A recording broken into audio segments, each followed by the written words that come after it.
Hello दोस्तों, welcome to BW। दोस्तों, Bihar board class 10 का जो एग्ज़ाम है वो आपका 17 फरवरी से स्टार्ट है और आपका जो नॉन हिंदी का एग्ज़ाम है वो आपका 19 फरवरी से है। तो आपके पास ज़्यादा वक्त बाकी नहीं रह गया है, सिर्फ और सिर्फ आपके पास 30 से 40 दिन का ही वक्त बाकी रह गया है आपके एग्ज़ाम से। तो अभी आपको क्या करना है? तो अभी आपको ज़्यादा से ज़्यादा रिवीजन पे फोकस करना है। आपको नया कुछ पढ़ने की ज़रूरत अभी बिल्कुल भी नहीं है, क्योंकि नया कुछ अगर पढ़ेंगे तो वो आपको याद रहेगा नहीं और वो एग्ज़ाम में आपको काम नहीं आएगा। तो अभी तक आपने जितना भी कुछ पढ़ लिया है, अब आपको सिर्फ और सिर्फ उस पर रिवीजन ही करना है। तो इसी को देखते हुए हम लोग Bihar board class 10 non Hindi का जो इम्पोर्टेंट ऑब्जेक्टिव क्वेश्चन है उसका एक रिवीजन सीरीज लेकर आए हैं, जिसमें अभी तक हमारा 2 वीडियो आ चुका है और अभी तक हम लोगों ने 6 चैप्टर के क्वेश्चन कर लिए हैं।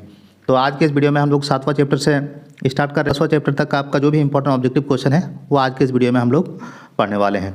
तो इसलिए आपके लिए बेहद ज़रूरी है कि आपको अभी ये रिवीजन करना है और रिवीजन के तौर पर ही हम इस वीडियो को लेकर आए हैं। तो आप इस वीडियो को 1-2 बार देख के जाएंगे तो आपका एक भी क्वेश्चन आपके एग्ज़ाम में गलत नहीं होगा और आप 50 में से कम 48 से 49 नंबर आप जरूर लेकर आ पाएंगे नॉन हिंदी के ऑब्जेक्टिव क्वेश्चन में। तो चलिए हम लोग वीडियो को देर ना करते हुए वीडियो को स्टार्ट करते हैं और देखते हैं हमारा आज का पहला क्वेश्चन क्या है।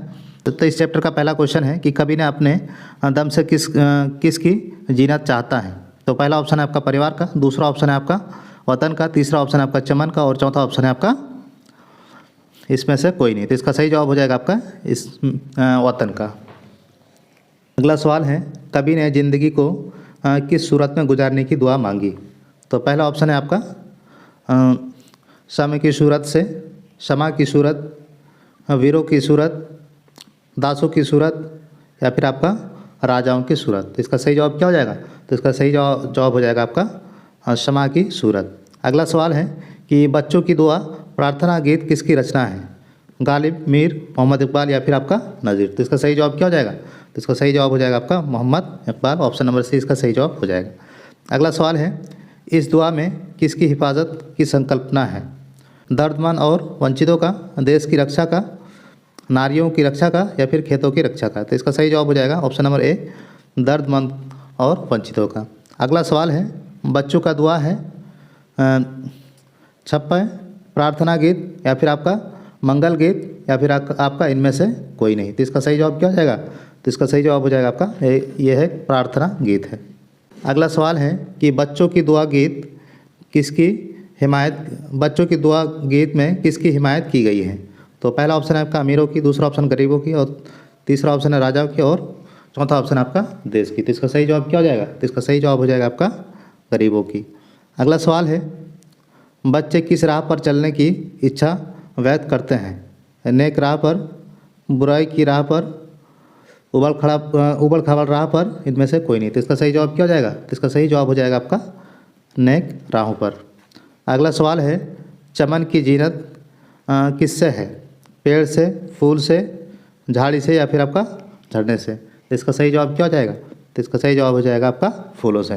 तो चैप्टर नंबर 7 से यानी कि बच्चों की दुआ से हम लोगों ने 8 इंपॉर्टेंट ऑब्जेक्टिव क्वेश्चन किए हैं और इस चैप्टर से अगर आएंगे तो इन 8 में से ही कोई एक क्वेश्चन आएगा।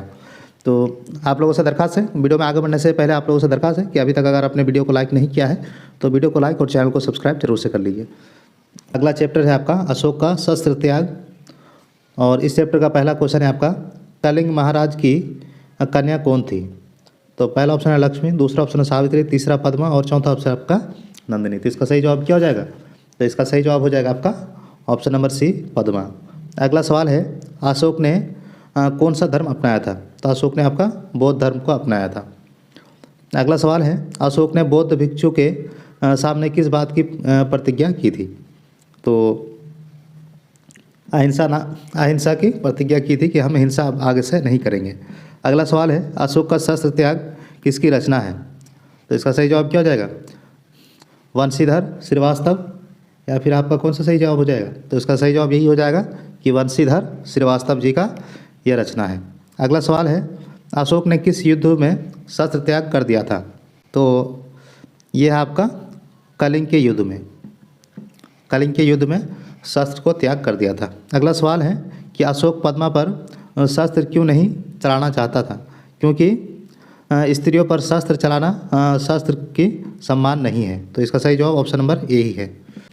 अगला सवाल है, पद्मा ने अशोक पर वार नहीं किया। निहत्था कौन सा वार नहीं किया? निहत्था वार नहीं किया। अगला सवाल है, पद्मा युद्ध क्यों करना चाहती थी? तो पद्मा अशोक से क्यों युद्ध करना चाहती थी? पिता की मृत्यु का बदला लेने के लिए वो अशोक से युद्ध करना चाहती थी। अगला सवाल है, अशोक का शस्त्र त्याग क्या है? यातनाबंध, वेदांत, निबंध, एकांकी या फिर आपका ललित। तो इसका सही जवाब क्या हो जाएगा? तो इसका सही जवाब हो जाएगा आपका, ये आपका है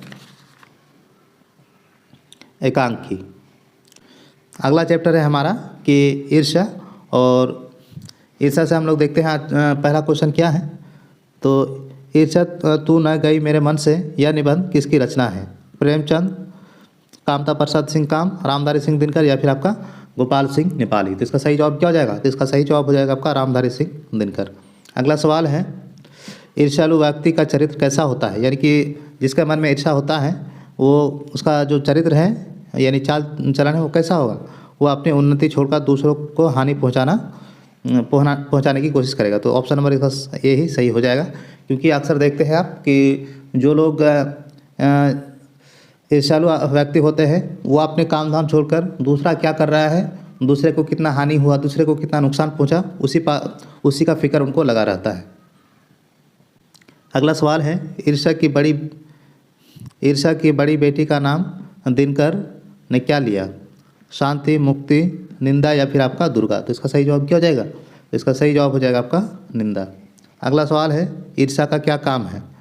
शक्ति देना, सुख देना, ईर्ष्यालु को जलाना या फिर आपका जीवनदान देना। तो इसका सही जवाब क्या होगा? तो इसका सही जवाब हो जाएगा ईर्ष्यालु को जलाना।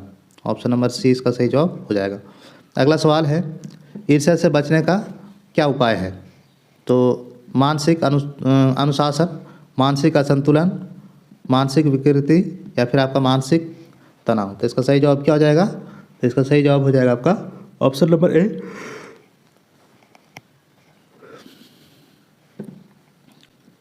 अगला सवाल है, ईर्ष्या का संबंध किसके साथ होता है? असमानता से, प्रतिद्वंदी से, संबंधी से या फिर आपका मित्रों से। तो उसका सही जवाब हो जाएगा आपका प्रतिद्वंदी से। अगला सवाल है, ईर्ष्या का दुष्परिणाम क्या होता है?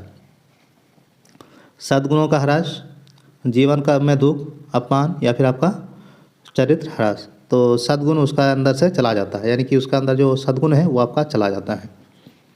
अगला सवाल है कि ईर्ष्या का संबंध है किससे? प्रतिद्वंदी से।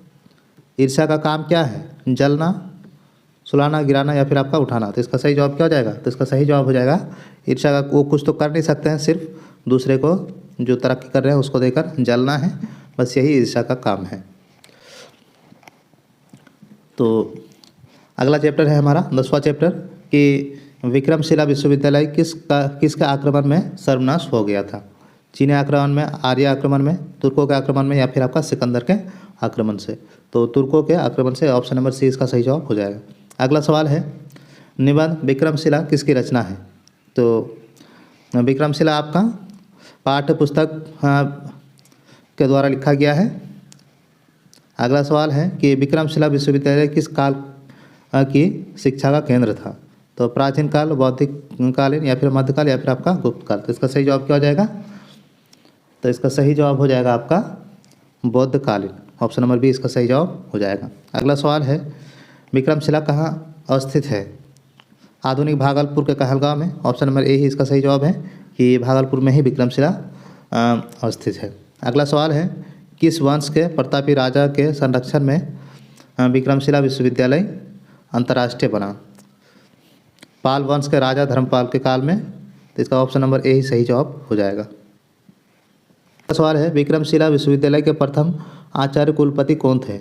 आर्यभट्ट, अतीश दीपांकर, हरिभद्र या फिर आपका विक्रम। तो इसका सही जवाब हो जाएगा option number B, Atish Dipankar. अगला सवाल है कि अतीश दीपांकर ने तिब्बत में किस धर्म का प्रसार किया? जैन धर्म, बौद्ध धर्म या फिर सनातन धर्म, पारसी धर्म। तो ये आपका बौद्ध धर्म।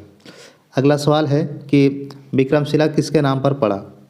तो धर्मपाल, विक्रम नाम का, यक्ष के नाम पर, विक्रमादित्य के नाम पर या फिर आपका इनमें से कोई नहीं। तो इसका सही जवाब क्या हो जाएगा? तो इसका सही जवाब हो जाएगा आपका option number C, option number B, Vikram नामक यक्ष के नाम पर। अगला सवाल है, तिब्बत में लामा संप्रदाय की शुरुआत की किसने? आतिश दीपांकर ने।